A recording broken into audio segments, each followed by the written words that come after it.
Hello दोस्तों, स्वागत करता हूं आप सभी का आपके अपने परिवार दीक्षित एजुकेशन अड्डा पर। दोस्तों एक बार फिर हाजिर हो चुका हूं लेकर आप सभी के लिए एकदम लल्लन टॉप क्लास है।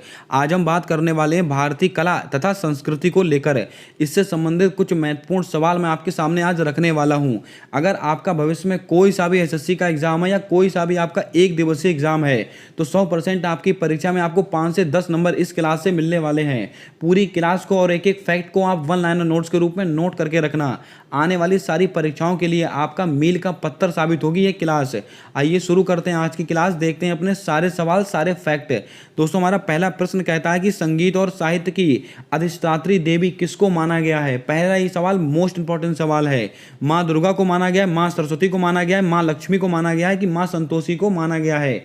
आपको नोट करके रखना है। संगीत तथा साहित्य इसकी अधिष्ठात्री देवी किसको माना गया है, माँ सरस्वती। आपको ऑप्शन नंबर बी बिल्कुल ठीक जवाब होगा, इसको आप नोट करके रखें। आइए बात करते हैं अपने अगले प्रश्न की ओर।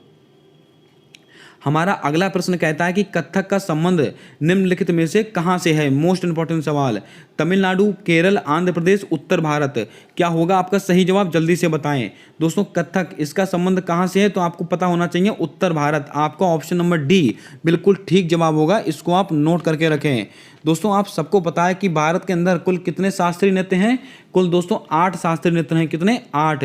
और दोस्तों शास्त्रीय भाषाएं कितनी हैं, 6। अब दोस्तों बताते हैं आपको कौन सा शास्त्रीय नृत्य कहाँ से संबंधित है। ये भी सवाल परीक्षा में बहुत बार आपसे पूछा जाता है। जैसे कि तमिलनाडु, दोस्तों तमिलनाडु का कौन सा है, भरतनाट्यम।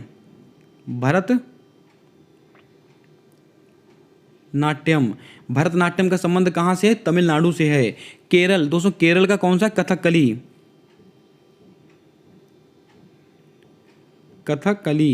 ये इसका संबंध कहाँ से है, केरल से है। और दोस्तों कथकली, मोहिनी अट्टम, इन दोनों का संबंध केरल से है। मोहिनी अट्टम, इसको आप लिख लेंगे, इसको आप ऐसे लिख सकते हैं। दोस्तों तमिलनाडु का कौन सा, भरतनाट्यम। केरल का कौन सा, कथकली और मोहिनी अट्टम। अब बात करते हैं आंध्र प्रदेश। आंध्र प्रदेश का कौन सा, कुचिपुड़ी।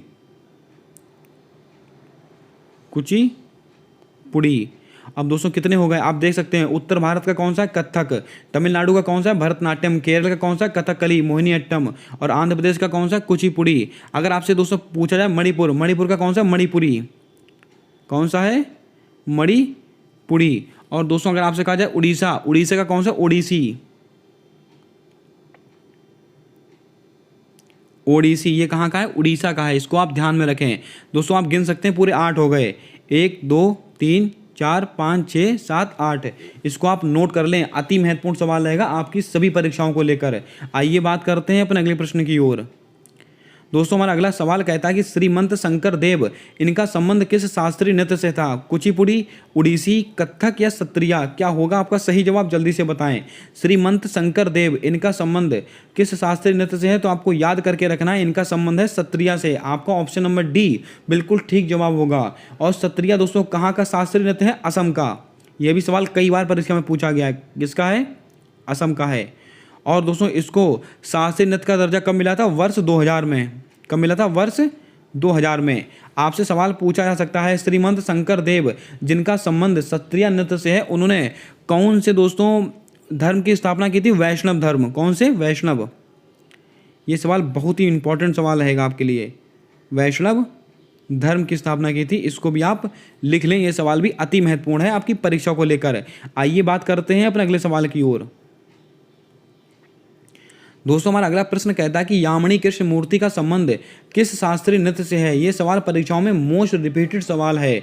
भरतनाट्यम, मोहिनी अट्टम, कुचिपुड़ी और ए और सी दोनों। क्या होगा आपका सही जवाब, जल्दी से बताएं।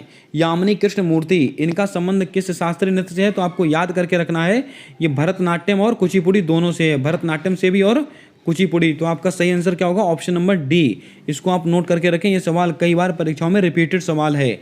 आइए दोस्तों भरतनाट्यम से संबंधित कुछ महत्वपूर्ण फैक्ट मैं आपको और नोट कराता हूं, जैसे कि रुक्मणी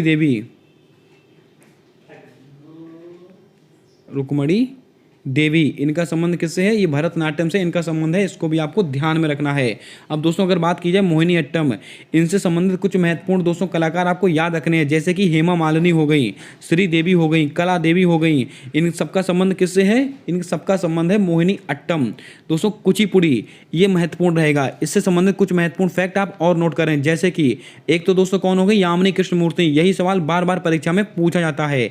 और एक दोस्तों नोट कीजिएगा राजा रेड्डी, राजा रेड्डी, इनका संबंध किससे? इनका संबंध भी दोस्तों कुचिपुड़ी से है, इसको भी आप ध्यान में रखें। जैसे कि अगर आपसे पूछ लिया जाए बेमपति, कौन दोस्तों? बेमप्रति सत्यनारायण, बेमप्रति सत्यनारायण, इनका संबंध किससे? इनका संबंध भी दोस्तों कुचिपुड़ी से है। और एक है लक्ष्मी नारायण, इनका संबंध किससे? इनका संबंध भी कुचिपुड़ी से है। जितने नाम मैंने दोस्तों आपको नोट कराए हैं, बस आप उतने नाम याद रखिएगा, इनसे बाहर सवाल आपकी परीक्षा में नहीं जाने वाला है। आइए बात करते हैं अपने अगले सवाल की ओर। हमारा अगला प्रश्न कहता है कि पंडित बिरजू महाराज तथा सितारा देवी का संबंध है कथकली से है, मणिपुरी से है, उड़ीसी से है कि कथक से है? क्या होगा आपका सही जवाब? जल्दी से बताएं। पंडित बिरजू महाराज, इनका संबंध दोस्तों किससे है? तो आपको याद करके रखना है कथक। आपका ऑप्शन नंबर डी बिल्कुल ठीक जवाब होगा। पंडित बिरजू महाराज और सितारा देवी, ये दोनों नाम आप लिख लीजिएगा, अति महत्वपूर्ण नाम है। इनका संबंध किससे है? कथक। दोस्तों कथकली से मैंने दोस्तों अभी आपको नहीं बताया है। अभी कथकली से दोस्तों आपको क्या क्या याद रखना है, ये भी आप नोट कर लें। जैसे कि अगर आपसे कहा जाए मृणालिनी, मृणालिनी साराभाई, मृणालिनी साराभाई, इनका संबंध किससे? कथकली। कई बार परीक्षाओं में हूबहू सवाल ऐसे ही पूछा गया है। और दोस्तों रुक्मणी देवी, रुक्मणी देवी, दोस्तों रुक्मणी देवी भरतनाट्यम में भी था और रुक्मणी देवी कथकली में भी है, इसको भी आपको ध्यान में रखना है। कई बार दोस्तों कंफ्यूज करने के लिए ऐसा सवाल रख दिया जाता है। दोस्तों अगर आपसे पूछ लिया जाए उदय शंकर, इनका संबंध किससे? इनका संबंध भी कथकली से है, इसको भी आपको ध्यान में रखना है। अब दोस्तों बात करते हैं उड़ीसी। उड़ीसी से दोस्तों आपको क्या याद रखना है? दोस्तों उड़ीसी से आपको याद रखना है एक दो नाम, कालीचरण, कालीचरण, कालीचरण पटनायक दोस्तों करके एक नाम है, पटनायक करके एक नाम है, इनको आप याद रखें। ये सवाल कई बार परीक्षाओं में रिपीटेड सवाल है। आइए बात करते हैं अपने अगले प्रश्न की ओर। दोस्तों जल्दी से वीडियो को लाइक कर दें। अगर आप चैनल पर पहली बार आए हो तो चैनल को सब्सक्राइब करके बेल वाला आइकन ध्यान से दबा लें, ताकि आने वाली सारी वीडियोस के अपडेट आप तक आसानी से पहुंचते रहें। दोस्तों हमारा अगला प्रश्न कहता है कि अभिज्ञान शाकुंतलम निम्नलिखित में से किसकी रचना है? कालिदास की रचना है, वात्स्यायन की रचना है, विशाख दत्त की रचना है कि जयदेव की रचना है? ये चारों ऑप्शन मोस्ट इंपॉर्टेंट ऑप्शन है आपकी परीक्षा को लेकर। अभिज्ञान शाकुंतलम ये किसकी रचना है? तो आपको याद करके रखना है, ये कालिदास की रचना है। आपको ऑप्शन नंबर ए बिल्कुल ठीक जवाब होगा, इसको आप ध्यान में रखें। और दोस्तों वात्स्यायन, इनकी एक बहुत ही फेमस रचना है, कौन सी? कामसूत्र। कौन सी? कामसूत्र। ये किसकी रचना है? वात्स्यायन की रचना है, इसको भी आपको ध्यान में रखना है। विशाख दत्त, इनकी दोस्तों एक मुद्रा राक्षस, कौन सा? मुद्रा राक्षस, ये किसकी है? विशाख दत्त की रचना है। दोस्तों जयदेव, इनकी एक बहुत ही फेमस रचना है, इसका जवाब आपको कमेंट कर कर बता देना है। आइए बात करते हैं अपने अगले प्रश्न की ओर। दोस्तों हमारा अगला प्रश्न कहता है कि अजंता की कुल छोटी बड़ी कितनी गुफाएं हैं? मोस्ट इंपॉर्टेंट सवाल, और परीक्षाओं में कई बार यह सवाल हूबहू पूछा गया है। 30 गुफाएं हैं, 12 गुफाएं हैं, 9 गुफाएं हैं कि 10 गुफाएं हैं? क्या होगा आपका सही जवाब? जल्दी से बताएं। दोस्तों अजंता की कुल छोटी बड़ी मिलाकर कुल कितनी गुफाएं हैं? तो आपको याद करके रखना है, कुल दोस्तों 30 गुफाएं हैं। आपको ऑप्शन नंबर ए बिल्कुल ठीक जवाब होगा, इसको आप ध्यान में रखें। अगर आपसे पूछा जाए अजंता कला की खोज, जी अजंता कला है, इसकी खोज किसके द्वारा की गई थी? 1834 में। 1834 में किसके द्वारा की गई थी? तो आपको याद रखना अलेक्जेंडर, अलेक्जेंडर, इनके द्वारा दोस्तों अजंता कला की खोज की गई थी। कब दोस्तों? 1834 ईस्वी में। अब दोस्तों बात करते हैं 12 गुफाएं। ये 12 गुफाएं किसकी थी? ये दोस्तों एलोरा की थी। किसकी? एलोरा। ये भी महत्वपूर्ण सवाल है। एलोरा गुफाओं की संख्या कितनी थी? 12 गुफाएं थी, इसको भी आपको ध्यान में रखना है। और दोस्तों एलोरा में बौद्ध गुफाओं की संख्या थी, ये 12। कौन से दोस्तों? बौद्ध। आपसे प्रश्न पूछा जाएगा कि एलोरा में बौद्ध गुफाओं की संख्या कितनी थी? 12। अब दोस्तों ये 9 गुफाएं, ये कहाँ की थी? तो आपको याद करके रखना है, बाघ की गुफाएं। दोस्तों कितनी? बाघ, बाघ की गुफाएं, ये संख्याएं दोस्तों आप याद कर लीजिएगा। इनमें से दोस्तों प्रश्न आपकी परीक्षा में 100% आपसे पूछा जाएगा। बाघ की गुफाएं की संख्या कितनी है? 9। एलोरा की गुफाओं की संख्या कितनी है? 12। और अजंता की गुफाओं की संख्या कितनी है? 30। और अजंता कला, इसकी दोस्तों खोज किसने की थी? अलेक्जेंडर ने की थी। कब की थी? 1834 ईस्वी में की थी। इसको भी आपको ध्यान में रखना है। दोस्तों एक फैक्ट आपको और ध्यान में रखना है, अजंता के चित्रों का जो निर्माण था शुंग हो गया, कुषाण हो गया, गुप्त आदि अनेक राजाओं के समय हुआ था। इसको भी आपको ध्यान में रखना है। कई बार परीक्षाओं में हूबहू सवाल आपसे पूछा गया है। आइए दोस्तों बढ़ते हैं अपने अगले सवाल की ओर। हमारा अगला प्रश्न कहता है कि एलिफेंटा गुफा के मंदिर में किसके रूप को दर्शाया गया है? मोस्ट इंपॉर्टेंट सवाल। भगवान विष्णु, भगवान इंद्र, भगवान शिव, भगवान कृष्ण, क्या होगा आपका सही जवाब? जल्दी से बताएं। दोस्तों एलिफेंटा की गुफाओं में किसके रूप को दर्शाया गया है? तो आपको याद करके रखना है भगवान शिव। आपको ऑप्शन नंबर सी बिल्कुल सी ठीक जवाब होगा। इसको अभी ध्यान रखें। दोस्तों बंबई में, कहाँ पर दोस्तों? बंबई। ये दोस्तों कहाँ पर है? बंबई। बंबई के समीप दोस्तों एलिफेंटा की गुफा के मंदिरों में भगवान शिव जी की प्रतिमा के रूप को दर्शाया गया है। इसको भी आपको ध्यान में रखना है। और दोस्तों कितनी प्रतिमाएं हैं? ये महत्वपूर्ण है। 9 प्रतिमाएं हैं। कितनी? 9 प्रतिमाएं हैं। बिल्कुल नए सवाल हैं, इनको आप ध्यानपूर्वक नोट करते चलें। 102 बार इस क्लास को आप देखेंगे, सारे सवाल आपको याद हो जाने वाले हैं। आइए बात करते हैं अपने अगले प्रश्न की ओर। हमारा अगला प्रश्न कहता है कि मुगल काल में हुमायूं ने किस चित्रकला की शुरुआत की थी? फारसी चित्रकला, बंगाली चित्रकला, इस्लामी चित्रकला या इनमें से कोई नहीं? दोस्तों आप सवालों का लेवल देख सकते हैं, बिल्कुल एसएससी लेवल के सवाल आपके सामने लेकर आया हूं। दोस्तों मुगल काल में हुमायूं ने किस चित्रकला की शुरुआत की थी? तो आपको याद कर लेना है, ये फारसी चित्रकला। आपको ऑप्शन नंबर ए बिल्कुल ठीक जवाब होगा। इसको भी आप ध्यान में रखें, महत्वपूर्ण सवाल बनेगा आपकी परीक्षा को लेकर। आइए दोस्तों बात करते हैं अपने अगले प्रश्न की ओर। दोस्तों हमारा अगला प्रश्न कहता है कि मिथिला लोक कला का संबंध किस राज्य से है? झारखंड, छत्तीसगढ़, बिहार, राजस्थान, क्या होगा आपका सही जवाब? जल्दी से बताएं। मिथिला लोक कला, इसका संबंध किस राज्य से है? तो आपको याद होना चाहिए बिहार। आपको ऑप्शन नंबर सी बिल्कुल ठीक जवाब होगा। इसको भी आपको ध्यान में रखना है। दोस्तों आपको ये तो वैसे भी याद होगा, मिथिला की मधुबनी पेंटिंग। दोस्तों बिहार की मधुबनी पेंटिंग का संबंध कहाँ से? बिहार से। मधुबनी पेंटिंग, मधुबनी पेंटिंग, इसका संबंध दोस्तों कहाँ से? ये बिहार से है, आपको याद होगा। और दोस्तों मिथिला मखाना, इसका जीआई टैग भी बिहार को मिला हुआ है। ये भी दोस्तों आपको याद करके रखना है। जैसे कि दोस्तों राजस्थान, यहाँ का एक बहुत ही फेमस नृत्य कालबेलिया।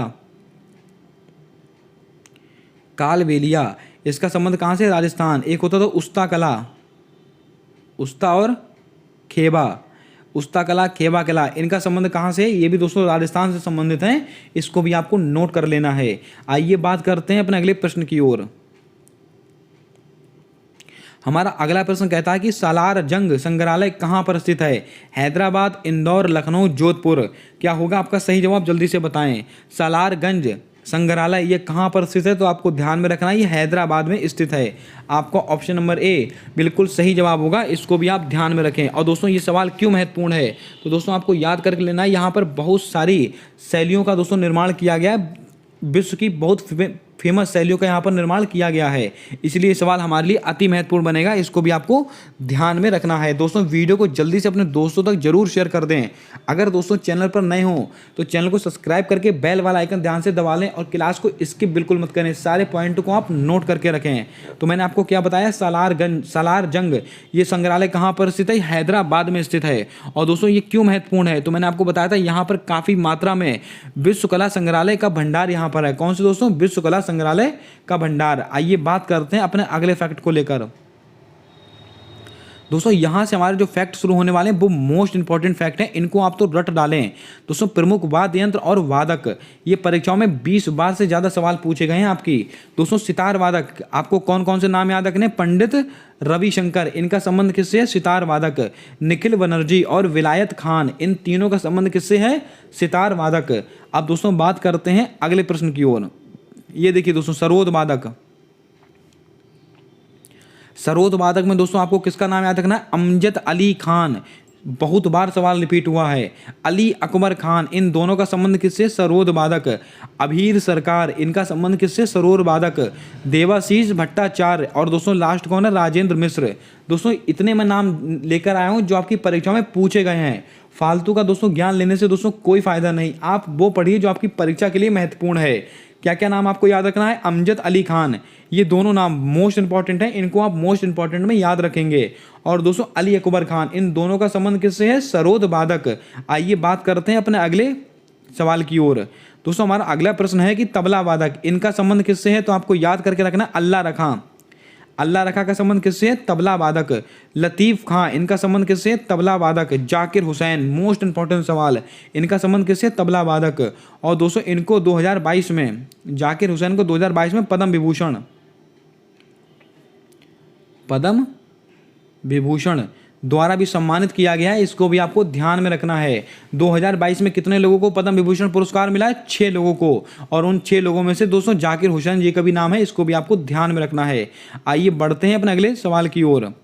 दोस्तों हमारा अगला वाद्य यंत्र है बांसुरी, यानी कि बांसुरी वादक। ये दोस्तों कौन है? हरि प्रसाद चौरसिया, मोस्ट इंपॉर्टेंट नाम। राजेंद्र प्रसन्ना, मोस्ट इंपॉर्टेंट नाम। पन्ना लाल घोष, इन तीनों का संबंध किससे है? बांसुरी वादक। तो दोस्तों मैंने आपको क्या बताया? हरि प्रसाद चौरसिया, इनका संबंध किससे है? बांसुरी वादक। राजेंद्र प्रसन्ना, इनका संबंध किससे है? बांसुरी वादक। और पन्ना लाल घोष, इनका संबंध किससे है? बांसुरी वादक। आइए दोस्तों बढ़ते हैं अपने अगले वाद्य यंत्र की ओर। दोस्तों शहनाई वादक, इनमें से दोस्तों आपको क्या याद रखना है? अली अमजद हुसैन खान, ये नाम मोस्ट इंपॉर्टेंट है। और बिस्मिल्लाह खां, ये भी नाम मोस्ट इंपॉर्टेंट है। जिसके ऊपर दोस्तों मैं इंपॉर्टेंट लिख रहा हूँ उसको आप रट डालिए, आपकी परीक्षा में आपको नंबर दिला के जाएंगी ये क्लास है। दोस्तों अली अमजद हुसैन खान, इसका संबंध किससे? शहनाई वादक। और बिस्मिल्लाह खान, इनका संबंध किससे? शहनाई वादक। आइए दोस्तों बढ़ते हैं अपने अगले वाद्य यंत्र की ओर। दोस्तों हमारा लास्ट और अंतिम वाद्य यंत्र संतूर वादक, इनसे संबंधित कौन है? भजन सोपोरी, मोस्ट इंपॉर्टेंट सवाल। और पंडित शिव कुमार शर्मा, इनका संबंध किससे है? संतूर वादक। दोस्तों ये कुछ फैक्ट थे जो कला एवं भारतीय संस्कृति को लेकर है। अब आप कमेंट करके बताएं आज की क्लास आपको कैसी लगी, कैसे लगे आज के सवाल। बिल्कुल नए सवाल थे, आपकी एसएससी लेवल की परीक्षा के सवाल थे जो आपकी परीक्षाओं में बार बार पूछे गए प्रश्न हैं। अगर क्लास पसंद आई है तो क्लास को लाइक कर दें। चैनल पर पहली बार आए हो तो चैनल को सब्सक्राइब करके बेल वाला आइकन ध्यान से दबा लें ताकि आने वाली सारी वीडियोस के अपडेट आप तक आसानी से पहुंचते रहें। मिलते हैं आने वाले अगली वीडियो में एक धमाकेदार नए टॉपिक के साथ। तब तक के लिए जय हिंद, जय भारत दोस्तों।